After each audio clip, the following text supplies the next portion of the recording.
"What's for breakfast?" asked MJ as she bounced into the kitchen. "Well, what would you like?" replied her mum, who was just feeding Nala, their dog. "Pancakes," answered MJ quickly. "I'd like pancakes."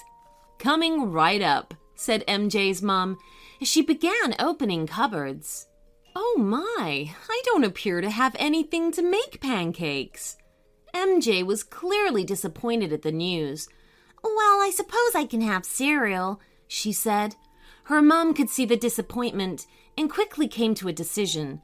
"Let's go find Dad. Maybe we could all go out for breakfast." "Oh, yes, please," MJ said excitedly. "But where's Dad?" MJ's mum gestured outside.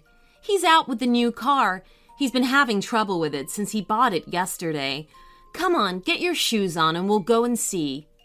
Out in front of the garage, MJ's dad was studying his new purchase. It was unlike any car he'd ever seen before.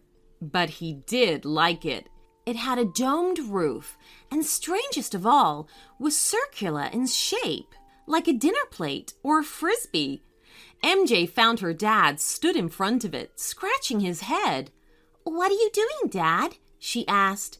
"Me? Oh, just trying to find the engine. This isn't like any car I've bought before," he replied. "It doesn't even really look like a car," confessed MJ's mom.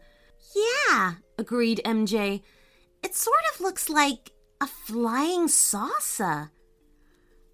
Now you say it, yes, it does," nodded her dad. "And now I think about it, the man who dropped it off yesterday was a bit green." "Can we go in it?" MJ asked. "For pancakes?" "I don't see why not," her dad replied. "That seems like a good enough reason to try it out." And so the family, including Nala the dog, climbed inside the strange round vehicle and fastened their seatbelts. "Dad," asked MJ, "where's the steering wheel?" He said, looking around. "There doesn't seem to be one." "Maybe it's voice-controlled," suggested MJ, "like Siri or Alexa." "Worth a try," said MJ's mom. "Okay," said MJ's dad. "Here goes. Car, take us to the best place for pancakes." Nobody was really expecting this to work, but to their surprise, the unusual car answered. "Hello, family. Request received. Taking you for the best pancakes in the solar system." The car began to hum gently before gently moving forward. "Did it just say solar system?" asked MJ's mom. And by way of an answer, the car began to lift into the air, going faster and faster the higher it climbed. Nala barked as the blue sky faded out to reveal the blanket of stars that was outer space.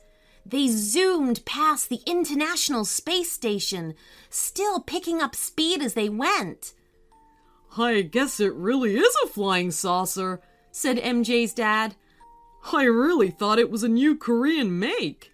Onwards they rocketed, past Mars and Jupiter and Saturn and Uranus, at which point they finally began to slow down.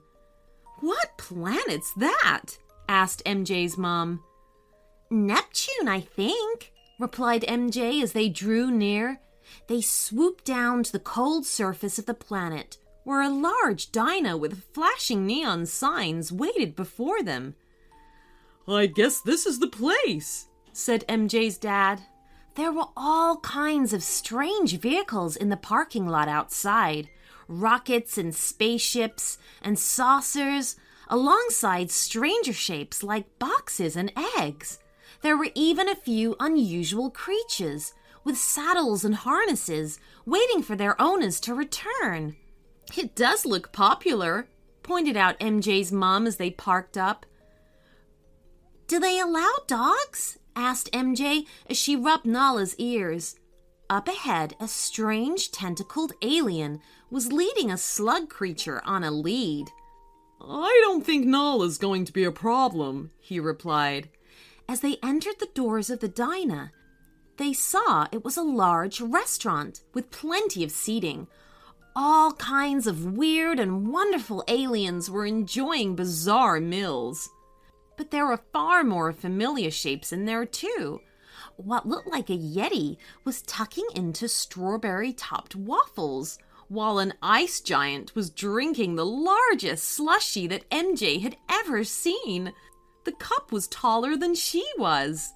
They found an empty table, and a chunky robot rolled up and handed them menus. "But there's nothing written on these," said MJ, turning the blank menu over to check the other side.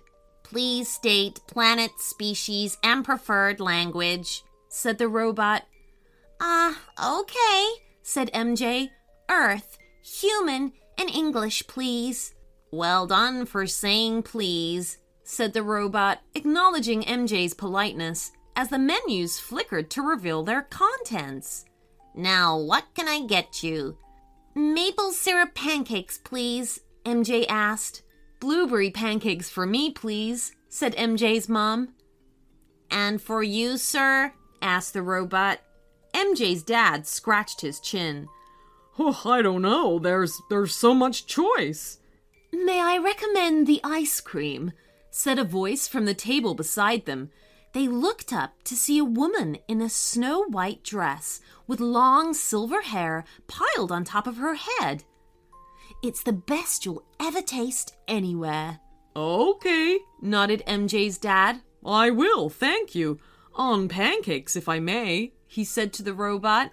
"Coming right up," the robot replied and trundled away. "Your first time here?" asked the woman in the white dress. "Yes," said MJ. "It's very exciting."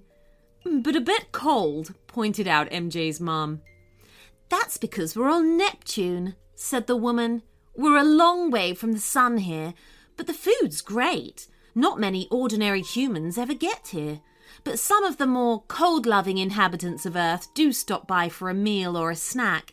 In fact, you just missed Father Christmas and a party of elves who've called in for milkshakes." MJ was sorry to hear this. She'd have loved to have seen that. "But you're here, and you're an ordinary human," pointed out MJ. "Oh, not quite," said the woman, and pulled her drink towards her. She waved her fingers above it, and ice cubes appeared out of thin air and dropped into the glass. "You're a snow witch," grinned MJ. "That I am," she replied with a wink, just as the pancakes arrived. They tucked in straight away, and sure enough, they really were the best pancakes they'd ever tasted, and so quite possibly the best pancakes in the whole solar system. Even Nala got in on the act as she was given a free bowl of delicious treats. With their plates cleared, they ordered hot drinks and spent some time watching the odd mixture of people that came and went in the diner. Tall aliens, squat Martians, an ice dragon, and even a penguin in a spacesuit. It was fascinating to watch. MJ's dad paid, and soon they found themselves back in the flying saucer car in the parking lot. "Time to go home, I guess," said MJ's mom. "But we need to stop for some groceries on the way back." "Oh, can I do it?" asked MJ excitedly. "Please, can I tell the car where to go?" "Be my guest," said MJ's dad. MJ grinned. "Okay, car, please take us to the best shop for groceries." "Hello, family. Request received. Taking you to the best store in the universe." "Did it just say the universe?" asked a wide-eyed MJ's dad as the car lifted off. "I guess we're going somewhere else then," laughed MJ's mom. MJ just giggled with delight as they shot past Pluto and out into the deeper depths of space. She yelled, "This is the greatest car ever!" And the car said, "Thank you." The end. So that you don't miss a single episode, just click that subscribe button.